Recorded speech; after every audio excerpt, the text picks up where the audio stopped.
መኮንን እስቲ በጉጉስ እንጠብቅ ነበር በአዛን ጀምር ምንም አዲስ ነገር የታደሰ ነገር የለም ወይስ ነገሮች እየተሸፋፈኑ ነው? በአዛ በኩል ሁሉም ጭጋግ ነው ምንም የሚታወቅ ነገር የለም። በአሁኑ ሰዓት በአዛ 3 ክፍለ ጦሮች ይገኛሉ።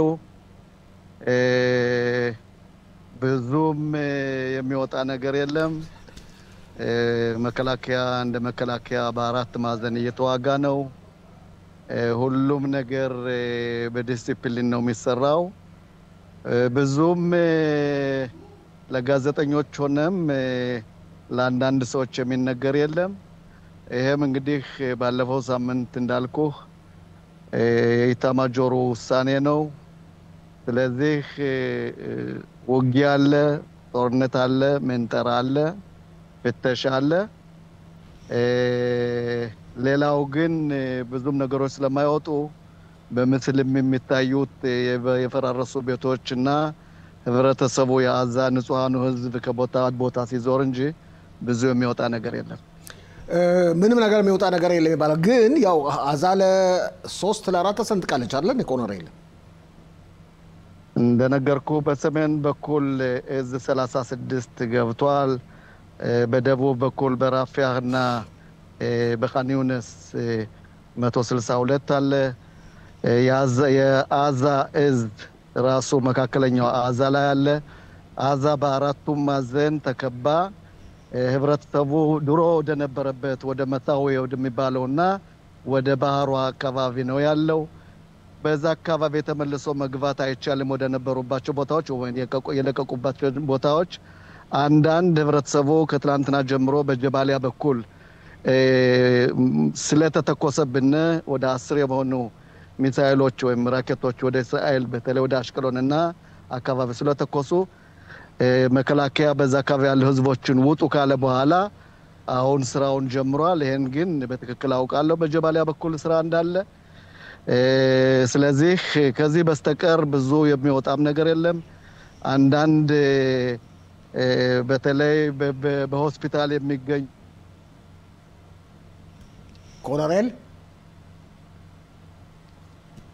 ኮሎኔል መስመሩ ችግር አለበት መሰለኝ። እስቲ እንደገና ለማግኘት ጥረት እያደረግን ነው። ኮሎኔል መኮንን ተስፋ ይሰማል? ይሰማኛል። ቀጥል። ስለዚህ አንዳንድ ጋዜጠኞች በጥቅምት 7 የገቡት እየታደኑ እየተገደሉ ነው። አንዱ ለምሳሌ በቤሪ ገብቶ በምስልና እስራኤልን ወረርናት ሲል የነበረው ቴሮሪስት ቆስሎ የገባበት ቦታ አይታወቅም። ይሄ ድርጊት ይቀጥላል። ስለዚህ በአሁኑ ሰዓት ብዙም የሚወጣ ነገር ስለሌለ በዛ ውስጥም ብናገር ስተት ስለሚሆን ከዚህ ይቆጠባለሁ። ኦኬ፣ እስቲ ወደ ኢራን ልውሰድና ከዛ እንመለሳለን ወደ ሊባኖስ። ኮሎኔል መኮንን ትላንት ምሽት በእኛ ሰዓት አቆጣጠር ምሽት በአሜሪካኖች ቀጥር በኋላ ነው ጠቅላይ ሚኒስትር ቢንያሚን ኔታንያሁና የአሜሪካው ፕሬዚደንት ዶናልድ ትራምፕ ተነጋግረው ነበር። በንግግራቸውም ጠቅላይ ሚኒስትሩ የተጠሩበት ዋና ዓላማ ወደ ዋሽንግተን የሚመስለው ኢራንና አሜሪካ ቀጥታ ድርድር ይጀምራሉ በኦማን። ይህ ሁኔታን እንዴት ነው የምታየው? እንግዲህ ትራምፕ እንደምታየው መጀመሪያ መካከለኛው እዝ የአሜሪካ መካከለኛው እዝ ከሙሉ ትጥቅ ጋር በመካከለኛው ምስራቅ ይገኛል። አይዝንሃወርም ሆነ ሌሎች ከሺህ በላይ ወታደሮች የሚይዙ ከሺህ በላይ አየሮች ማብረርና ማስቀመጥ የሚችሉ መርከቦች በዛ አካባቢ በተለይ በሆዱ ውቅያኖስ በሚባለው ላይ አሉ። በህንድ ውቅያኖስ አሉ። ስለዚህ መሳሪያቸውን ወደ መካከለኛው ምስራቅ አግብተው ጠቅላይ ሚኒስትሩን ጠርተው ያነጋገሩት ከጦርነት ይልቅ ዲፕሎማሲ ይመረጣል በሚል ራሳቸው በወሰኑ። ጠቅላይ ሚኒስትሩ እዚህ ተነስተው ሲሄዱ ፈልገውት የነበረ ሌላ መስፈርት ነበር። ለሳቸው ግን ሌላ መስፈርት አለ። ምናልባት ጠቅላይ ሚኒስትሩ በዚህ መስፈርት ላይ በስምምነቱ በሚደረጉባቸው ቃለ ጉባኤዎች ላይ ወይም ነጥቦች ላይ እስራኤልን የሚያሰጋትና ምን አይነት መስፈርት ከዛው በስምምነቱ መደረግ አለበት የሚል አንዳንድ ቃሎችን ወይም አንዳንድ መስመሮችን አስቀምጠው ሊሆን ይችላሉ። ግን ትራምፕ ጠቅለል ባለ ሁኔታ በነገ ቅዳሜ በኦማን በምትባል ከተማ ቀጥታ ድርድር ከኢራን ጋር እናደርጋለን ብለዋል። ኢራኖችም ውጭ ሚኒስትራችንን ልካለን ከዊትኮፍ ጋር ይገናኛሉ የሚል መልስ ሰጥታለች። ግን ኢራኖች እያስተባበሉ ነው። ቀጥታ አይደለም በአዙሪት ነው ይላሉ። ግን ትላንት ትራምፕ ቁልጭ አድርገው ነው የተናገሩት። ቀጥታ ድርድር ነው።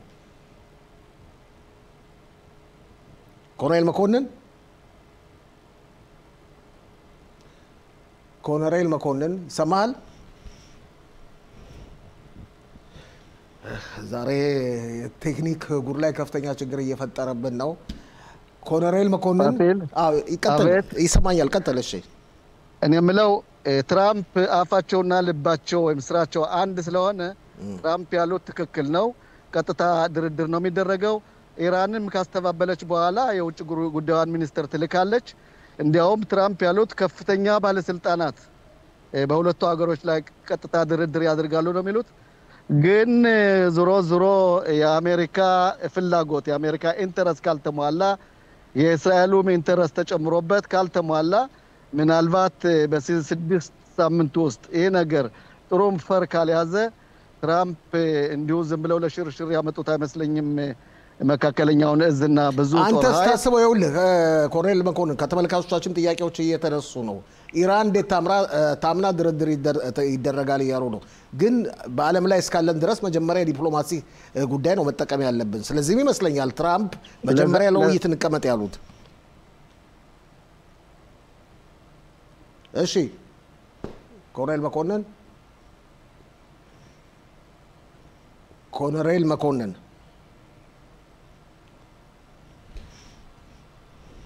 እና የኢራን ህዝብ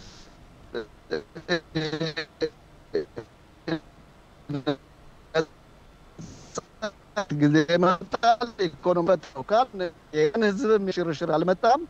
ስለዚህ እሳቸው በአንድ በኩል በዚህ ዝግጅት ላይ ናቸው፣ በሌላ በኩል ደግሞ ዲፕሎማሲያዊ መንገዱን መርጠዋል። እስራኤል ያሏትን መስፈርቶች ለዛም ነው በአስቸኳይ ጠቅላይ ሚኒስትሩ ወደዚያ ሄዱት፣ ይሄን ነገር ፈጽመዋል። ከዛ በተረፈ ስለ ቱርክም እንደምታየው ወደ ቱርክ ልመጣልህ ነው። የቱርክንም በማንሳት ተወያይተው ነበር። አዎ ስለ ቱርክም ተወያይተዋል። እስራኤል የቱርክን ነገር ለኔ ተውት፣ ሁቲምን ለኔ ተውት እንዳልኩት አራጅዋን የኔ ጓደኛ ስለሆነ ነው ያሉት። እንዲያውም ጓደኛ ስለሆነ ይወደኛል፣ ወደዋለሁ። ይወደኛል፣ ወደዋለሁ። አዎ እንዋደዳለን፣ አዎ እንከባበራለን ስላሉ በዛ በኩል ያንንም በዲፕሎማሲያዊና ደጋግሜ እንዳልኩ ቱርክም የምትፈልገው ወደ አሜሪካ መቅረብ እንጂ በእውነት በሱሪያ ላይ ወደ እስራኤል ጦር ትከፍታለች የሚል አዝማሚያና ሀሳብ አልነበረኝም። ይሄንም ትራምፕ ደግመውታል።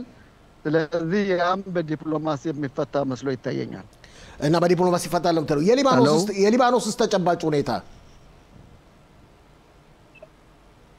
ኮሎኔል መኮንን ሊባኖስ ሊባኖስ እንዳለ ነው።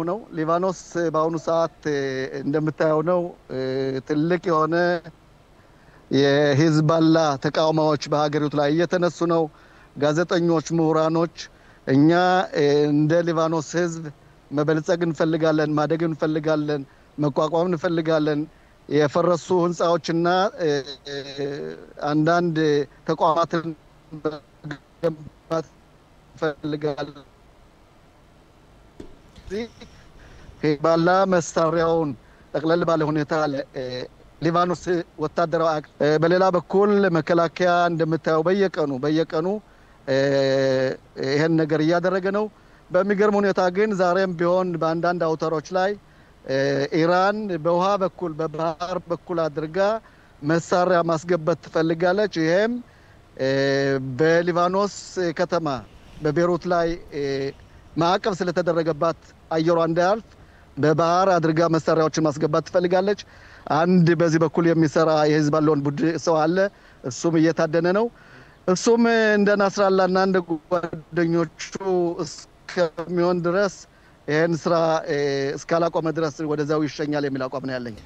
ኮሎኔል መኮንን ተስፋ የወታደራዊ ዜና ተንታኛችን በጣም እናመሰግናለን።